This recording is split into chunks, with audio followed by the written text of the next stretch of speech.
ایک جھونپڑی میں ایک آدمی رہتا تھا جس کا نام شفو تھا۔ شفو بہت زیادہ بیمار تھا، کھانستا تھا اور پریشان تھا۔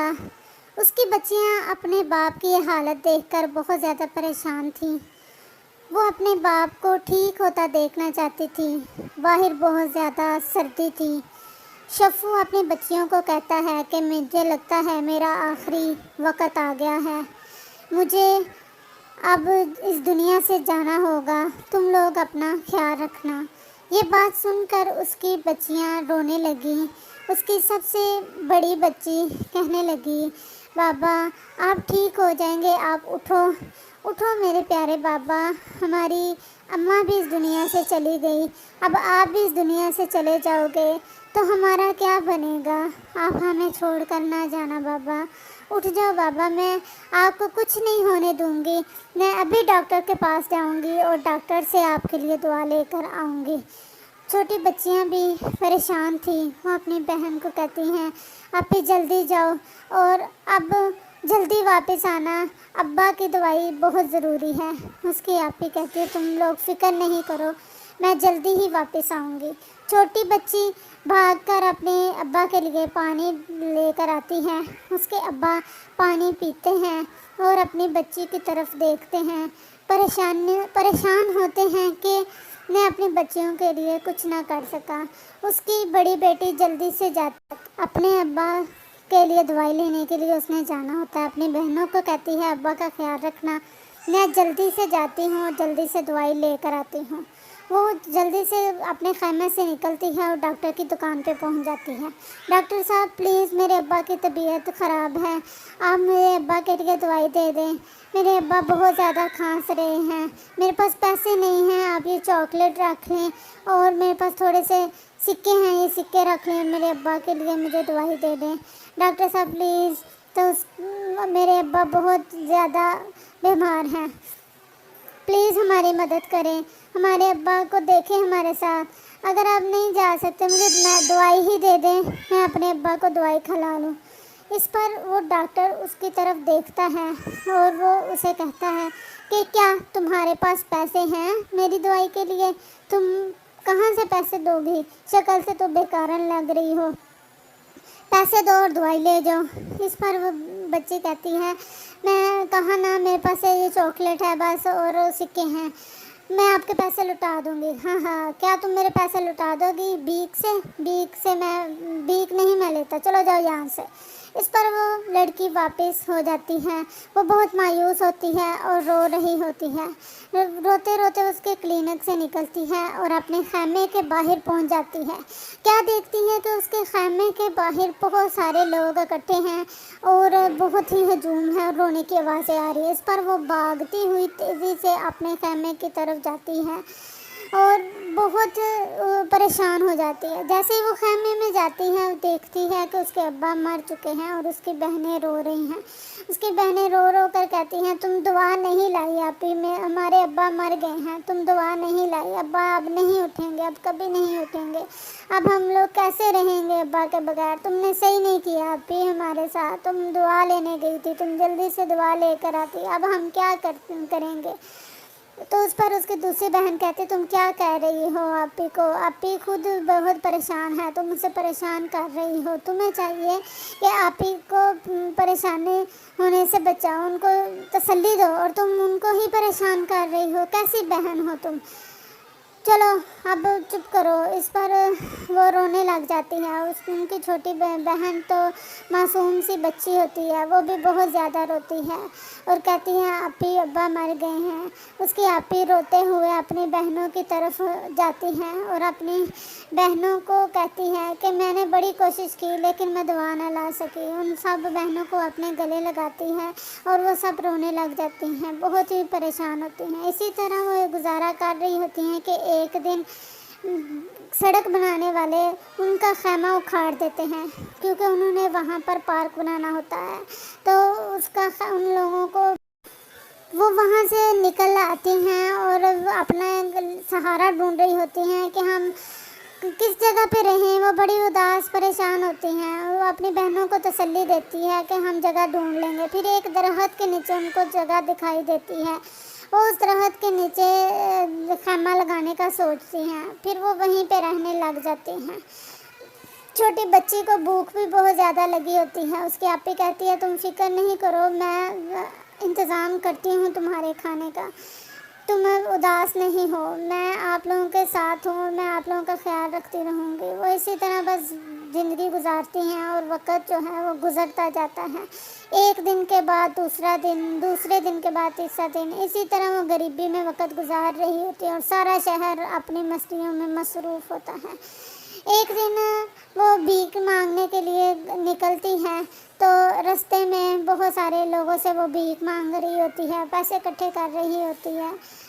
اسی طرح سارا شہر جو ہے وہ اپنی مستیوں میں مست رہتا ہے، وقت گزرتا جاتا ہے اور وہ بھیک مانگ کر اپنی بہنوں کا گزارا کر رہی ہوتی ہے۔ پھر کیا دیکھتی ہے کہ ایک لڑکا سڑک کے کنارے کھڑا ہوتا ہے، اس سے وہ بھیک مانگتی ہے، اس کو کہتی ہے کہ مجھے پیسے چاہیے، تو اس پر وہ لڑکا کہتا ہے کہ میرے پاس تو پیسے نہیں ہیں۔ تو لڑکی کہتی ہے تم جھوٹ تو نہ بولو، تم اگر پیسے نہیں ہیں تو جھوٹ بولنا تو اچھی بات نہیں ہے۔ اس پر لڑکا کہتا ہے نہیں، میں سچ کہہ رہا ہوں، میرے پاس پیسے نہیں ہیں، میں اپنے ابا کے ساتھ آج آیا تھا امریکہ سے، اور ایئرپورٹ پر میرے ابا کے جو ہیں وہ ان کا بیگ گم ہو گیا اور ہمارے پاس اب پیسے نہیں ہیں۔ اس پر لڑکی کہتی ہے یہ تو بہت افسوس کی بات ہے کہ آپ کا چوری ہو چکی ہے، آئیے آپ مہمان ہیں، آئیے میں آپ کی کچھ خدمت کر دوں۔ اس پر وہ لڑکا کہتا ہے کہ آپ میری خدمت کیا کریں گی، آپ کیا کر سکتی ہیں۔ اس پر وہ لڑکی کو کہتا ہے کہ آپ تو خود مجبور پریشان لگ رہی ہیں، میں آپ کو تنگ نہیں کرنا چاہتا، میں آپ کو کی ہیلپ نہیں کر سکتا، میں آپ کو تنگ بھی نہیں کروں گا۔ وہ لڑکی حیران ہوتی ہے کہ اس نے مجھے اتنی عزت دی ہے، مجھے آپ کہہ کر پکار رہا ہے۔ پھر وہ اس کو کہتی ہے کہ نہیں، آپ کو میرے ساتھ چلنا ہوگا، آئیں آپ کو بھوک لگی ہوگی، کم از کم میں آپ کو چائے تو پلا سکتی ہوں۔ اس پر لڑکا کہتا ہے چلیں شور، آپ مجھے چائے پلا سکتی ہیں، چلیں میں آپ کے ساتھ چلتا ہوں۔ اس پر وہ دونوں لڑکی اور لڑکا چائے پینے کے لیے چلے جاتے ہیں۔ پھر وہ لڑکا اس کا شکر گزار ہوتا ہے اور حیران ہوتا ہے کہ یہ لڑکی کتنی نیک دل ہے۔ لڑکی اس کو ایک دکان پر لے جاتی ہے، دکان والے سے کہتی ہے چائے دے دو۔ دکان والا کہتا ہے تمہارے پاس پیسے ہیں؟ تو وہ کہتی ہے کہ ہاں میں پیسے دوں گی، آپ چائے دے دو۔ اس کو چائے دیتا ہے، لڑکا چائے پیتا ہے۔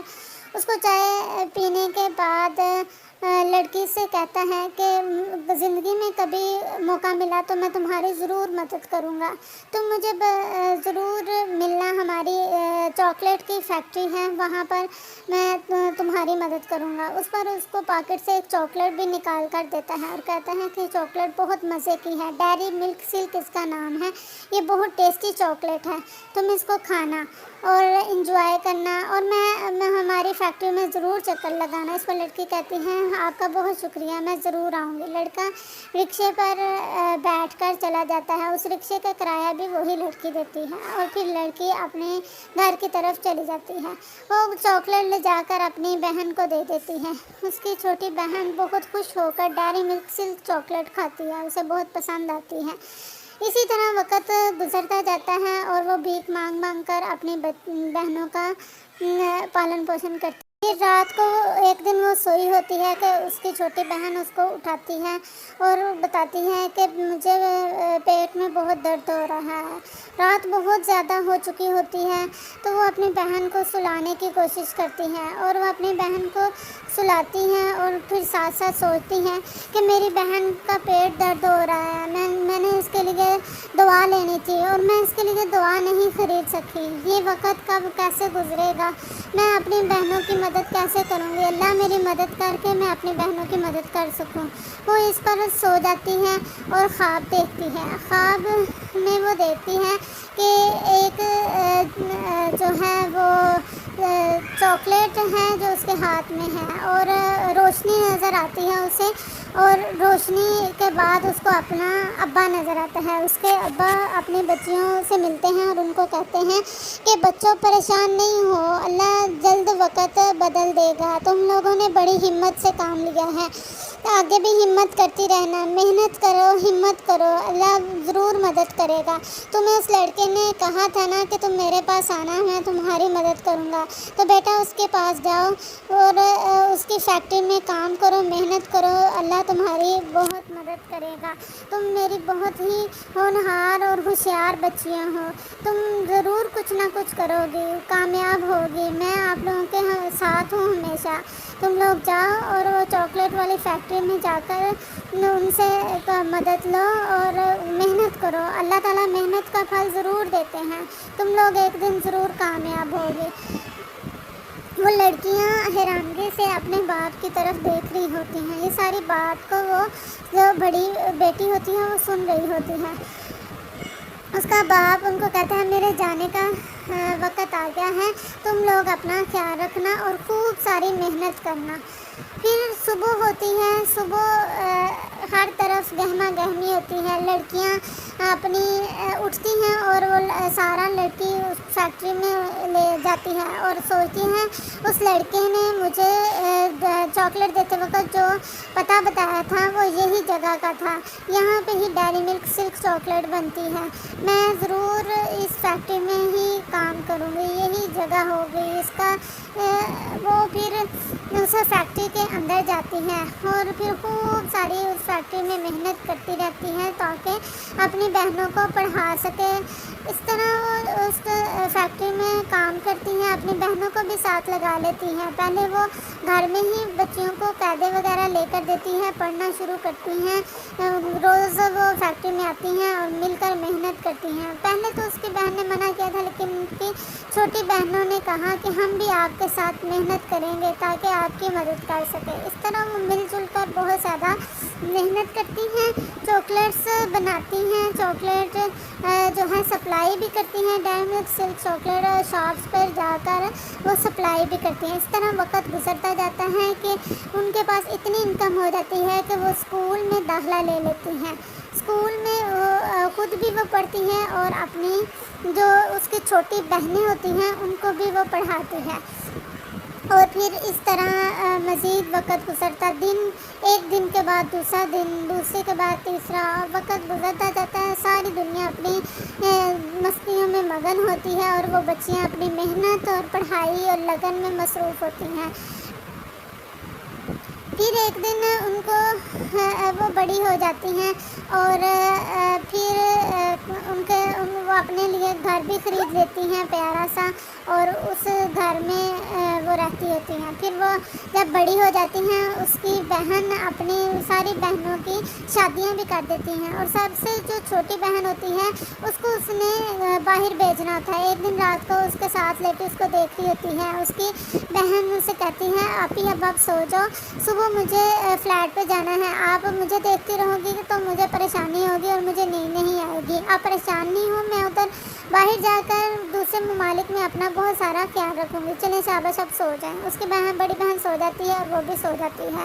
پھر صبح ہوتی ہے اور اس کی دوسری دونوں بہنیں جو ہیں وہ اپنی بہن کے لیے کھانا پکاتی ہیں. اس کو کہتی ہیں خوب پیٹ بھر کر کھانا کھاؤ اور باہر جا کر دوسرے ملک میں جا کر پڑھنے میں ہی مصروف نہ رہنا، اپنا بھی خیال رکھنا اور کھانا پینے کا بھی خیال رکھنا. اس پر ان کی چھوٹی بہن کہتی ہے آپ فکر نہیں کریں آپ ہی، آپ کو پتہ ہے کھانے کے بغیر تو میں رہ ہی نہیں سکتی، اس لیے میں خوب پیٹ بھر کر کھاؤں گی. پھر ساری بہنیں مل کر کھانا کھاتی ہیں اور پھر اپنی چھوٹی بہن کو ودا کرتی ہیں. اس کی بڑی بہن اپنی چھوٹی بہن کو نصیحتیں کرتی ہے کہ تم اپنا بہت سارا خیال رکھنا اور کامیاب ہو کر لوٹنا، اللہ تمہیں کامیاب کرے، تم کامیاب ہو جاؤ. میری تو بس یہی دعا ہے، ساری زندگی کی یہی محنت تھی اور آج تمہیں باہر جاتا ہوا کامیاب ہوتا ہوا دیکھتے ہوئے میں بہت خوش ہو رہی ہوں. اللہ کا شکر ہے کہ اللہ نے ہماری بڑی مدد کی ہے اور ہم اچھے گھروں میں ہماری شادی ہوگی اور ہم اب ایک ساتھ ہیں اور خوش رہتی ہیں. چلو اب تم بھی باہر جا رہی ہو تو میری فکر اب کچھ کم ہو گئی ہے کہ اب تم اپنا خیال رکھ لو گی، بڑی ہو گئی ہو، رکھ لو گی نا تم اپنا خیال. اس پر اس کی چھوٹی بہن کہتی ہیں آپی ضرور، آپ کو کیا لگتا ہے میں اپنا خیال نہیں رکھوں گی؟